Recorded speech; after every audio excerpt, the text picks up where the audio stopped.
জুলাই বিপ্লবে সরব ছিলেন অভিনেত্রী আজমিরি হক বাঁধন। ছাত্র জনতার পক্ষে নেমেছিলেন রাজপথে।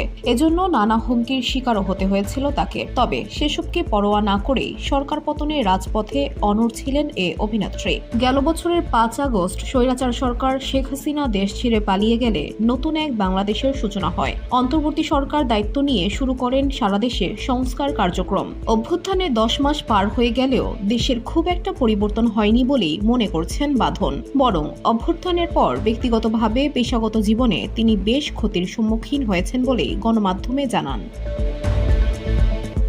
বাঁধন বলেন, গণ অভ্যুত্থানের আগে ৩টি সিনেমায় চুক্তিবদ্ধ হওয়ার কথা ছিল, যার মধ্যে একটি সিনেমার সাইনিং হওয়ার কথা ছিল গত বছরের ২৫ জুলাই এবং আরেকটি শুটিং শুরু হওয়ার কথা ছিল গত বছরের ৩০ আগস্ট থেকে। কিন্তু সংশ্লিষ্ট দুজন প্রযোজক এখন নানা সমস্যায় থাকায় তারা আর কাজটি করতে আগ্রহী নন।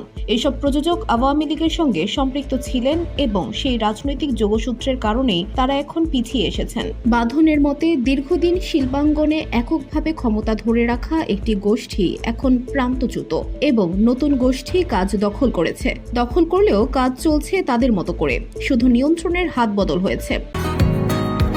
বসুন্ধরা, উত্তরা, বনশ্রী, কুড়িল ও বাড্ডা সহ রাজধানীর বিভিন্ন স্থানে অভিজাত ও অত্যাধুনিক মানের ফ্ল্যাট কেনার এক নির্ভরযোগ্য প্রতিষ্ঠান প্লেজেন্ট প্রপার্টিজ লিমিটেড।